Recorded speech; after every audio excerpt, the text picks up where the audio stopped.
Hello বন্ধুরা, কেমন আছেন? নিশ্চয়ই ভালো আছেন, আমিও খুব ভালো আছি। আজকে যে বিষয় নিয়ে আলোচনা করব সেটা হলো প্রোক্রাস্টিনেশন। প্রোক্রাস্টিনেশন মানে কি জানেন?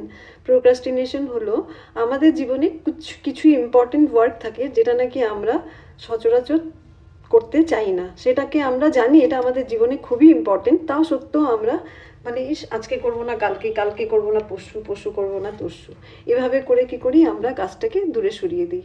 আমরা জানি এই কাজটা আমাদের প্রপার টাইমে না করলে পরে হয়তো অনেক ক্ষতি হয়ে যাবে, তা সত্ত্বেও আমরা সেই কাজটাকে আগে না করে পিছাতে থাকি। এটাই হচ্ছে প্রোক্রাস্টিনেশন। আচ্ছা, এখন প্রোক্রাস্টিনেশন কেন হয় তার কতগুলি কারণ আছে। প্রথম কারণ হচ্ছে ফিয়ার। ফিয়ার মানে ব্যর্থতা। আমরা ভাবি যদি কাজটা আমরা করতে না পারি, যদি এই কাজটা করার পরে সাকসেসফুল না হয়, সেই ব্যর্থতার কথা চিন্তা করে করেই আমরা কি করি, আমাদের জীবন থেকে আমাদের ইম্পর্টেন্ট ওয়ার্ক আমরা দূরে সরিয়ে রাখি। সেকেন্ড হচ্ছে কি, অন্যে কি বললো, অন্যে কি বলবে, মানে কাজটা করার পরে যদি আমরা ব্যর্থ হয়ে যাই তাহলে যে মানুষের সমালোচনা করবে সেই সমালোচনার ভয়ে আমরা কি করি, কাজটা করি না, আমাদের জীবন থেকে কাজটাকে আমরা দূরেই করে রাখি। থার্ড হচ্ছে কি, আমাদের ব্রেন না অতি সহজে মানে আনন্দ চায়। তো অতি সহজে আনন্দ পেতে গেলে আমাদের কি কাজ করতে লাগবে, টিভি দেখা, সিনেমা দেখা, সোশ্যাল মিডিয়াতে স্ক্রল করা। তো এগুলোর থেকে না আমরা তাড়াতাড়ি আনন্দ পেয়ে যাই, কঠিন কাজগুলোকে ব্রেন করতে চায় না, তা আমাদেরকে বাধা দেয় আর কি করার। ফোর্থ পয়েন্ট হচ্ছে পারফেকশনিজম।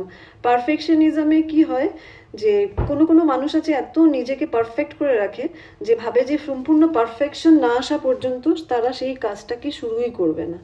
তার জন্য কি হয়, আস্তে আস্তে কাজটা ডিলে হতে থাকে। এগুলোর কারণে কি হয়, আমাদের ওয়ার্ক অ্যাবিলিটি গুলো কমতে থাকে, আমাদের নিজেদের মধ্যে আত্মবিশ্বাস আমরা হারাতে থাকি, কাজ শুরু না করে ঘরের মধ্যে এমনি বসে থাকার চেষ্টা করি, মানে নিজেকে পুরো আস্তে আস্তে ডিস্ট্রাকশনের দিকে ঠেলে দিই। তো এটার থেকে ঘুরে আসার কি ওয়েজ আছে?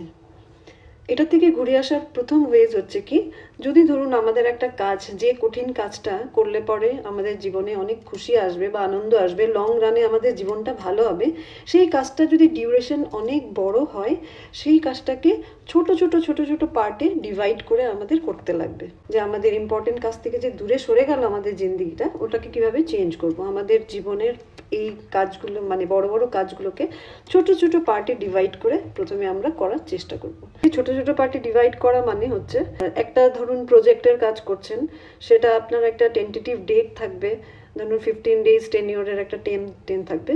তো আপনি ডে 1 বা ডে 2 থেকে আপনি শুধু ছোট ছোট পার্টে ডিভাইড করে সেই কাজটা করে নেওয়ার চেষ্টা করবেন। এটা যেন না হয় যে আপনি লাস্ট ডেতে আপনি হুড়মুড় করে সমস্ত কাজকে ঠিক করে তখন গিয়ে আর হবে না। তাই ডে 1 থেকেই আপনাকে ছোট ছোট পার্টে ডিভাইড করে কাজটাকে করতে লাগবে। সেকেন্ড হচ্ছে কি, যখন আমি কাজটা করব তার মাঝখানে ধরুন 5 মিনিট কাজ করলাম, তারপরে 5 মিনিট আমি ব্রেক নিলাম, আবার 5 মিনিট কাজ করলাম, 5 মিনিট ব্রেক নিলাম, এভাবে ব্রেক নিয়ে নিয়ে নিয়ে নিয়ে কাজটা করতে লাগবে। তখন দেখবেন আপনার কাজ করারও মনের ইচ্ছা জাগবে, আর নিজেকেও অনেকভাবে আপনি সেই কাজের মধ্যে মনোনিবেশ করতে পারবেন, মানে নিজের মনটাকে অনেক কাজের মধ্যে লাগাতে পারবেন। থার্ড হচ্ছে রিওয়ার্ড দেওয়া নিজেকে। রিওয়ার্ডটা আপনি আপনাকে কিভাবে দেবেন? আগে যখন আমি বলেছিলাম যে যখন আপনি আমাদের ব্রেন সবসময় কি হয়, তাড়াতাড়ি খুশিটা অ্যাকসেপ্ট করতে চায়। মানে কঠিন কাজ করতে গেলে তো খুশিটা এত তাড়াতাড়ি আসে না, ব্রেন সবসময় চায় কি কম কাজ করে তাড়াতাড়ি যাতে আমি খুশিটা পাই। তখন আমরা কি করি, ব্রেনকে খুশি দেওয়ার জন্য আমরা টিভি, সোশ্যাল মিডিয়া বা কোনো ভিডিও এইসব দেখে আমাদের নিজেদেরকে খুশি দেওয়ার স্যাটিসফ্যাকশনটা আমরা নিতে থাকি। আপনি রিওয়ার্ডটা তখনই নেবেন যখন আপনি আপনার পার্টিকুলার একটা অ্যাসাইনমেন্ট কমপ্লিট করবেন, মানে নিজেকে একটা টার্গেট দিয়ে নেবেন যে আমি আজকে এক পাতা অ্যাসাইনমেন্ট কমপ্লিট করব, আফটার দ্যাট আমি আমাকে রিওয়ার্ড দিব। রিওয়ার্ডটা কিভাবে দিব, সেই সোশ্যাল মিডিয়া স্ক্রল করেই হোক, সিনেমা দেখেই হোক বা কিছু একটা করেই হোক। আরেকটা পয়েন্ট হচ্ছে যেমন নিজেকে ডিস্ট্রাকশন থেকে দূরে রাখতে, মানে নিজের মাইন্ডটা যাতে ডিস্ট্র্যাক্ট না হয় সেই সব থেকে নিজেকে দূরে রাখা। যেমন ফোনটাকে একটু আপনি চেষ্টা করবেন নিজের দূরে রাখার জন্য, বা সোশ্যাল মিডিয়াতে একটু কম যান। দেখুন, কন্ট্রোল যদি আমরা নিজের মনটাকে করতে না পারি তাহলে তো আমরা মনে হয় না জীবনে কোনোদিনও আমাদের জীবনে সাকসেস আসবে। তো সেই ট্রাইটা আমাদের অবশ্যই করতে লাগবে। ইম্পর্টেন্ট কাজকে যদি আমরা কঠিন ভেবে ভেবে নিজের জীবন থেকে দূরে সরিয়ে রাখি, তাহলে তো কোনোদিনও আমরা সাকসেস পাবো না। আপনাকে চেষ্টা করতেই হবে। তাই আমাদের জীবনে এইসব জিনিসকে আমাদের কন্ট্রোলের মধ্যে আনতেই হবে, তার জন্য যথেষ্ট চেষ্টা করতে লাগবে। কাজ করার একটা নির্দিষ্ট টাইম ঠিক করতে লাগবে। আপনি নিজেকে ঠিক করবেন যে কোন টাইমের মধ্যে সেই কঠিন কাজটা আপনি শুরু করতে পারবেন। তাই মনে রাখবেন, সঠিক সময় বলে মানুষের জীবনে কিচ্ছু হয় না।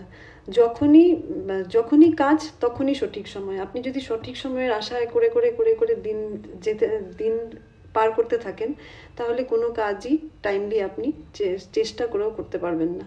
তাই সঠিক সময় মানে এখনই আমার সঠিক সময়, প্রত্যেক টাইমটাই আমার সঠিক সময়। কোনো কাজকে ফেলে রাখবেন না। কাজটা যখনই স্টার্ট করবেন তখনই আপনার জন্য সঠিক টাইম। আমার ভিডিওটা যদি আপনার ভালো লাগে, লাইক করবেন, শেয়ার করবেন, আপনাদেরও কমেন্টস দিবেন, তাহলে আমি নতুন নতুন টপিকে আবার ভিডিও বানাতে পারবো। আর এটা আমি প্রথম শুরু করেছি, আমার প্রথম স্টার্টিং, অনেক কিছু ভুলভ্রান্তি হতে পারে, মাফ করবেন। টাটা।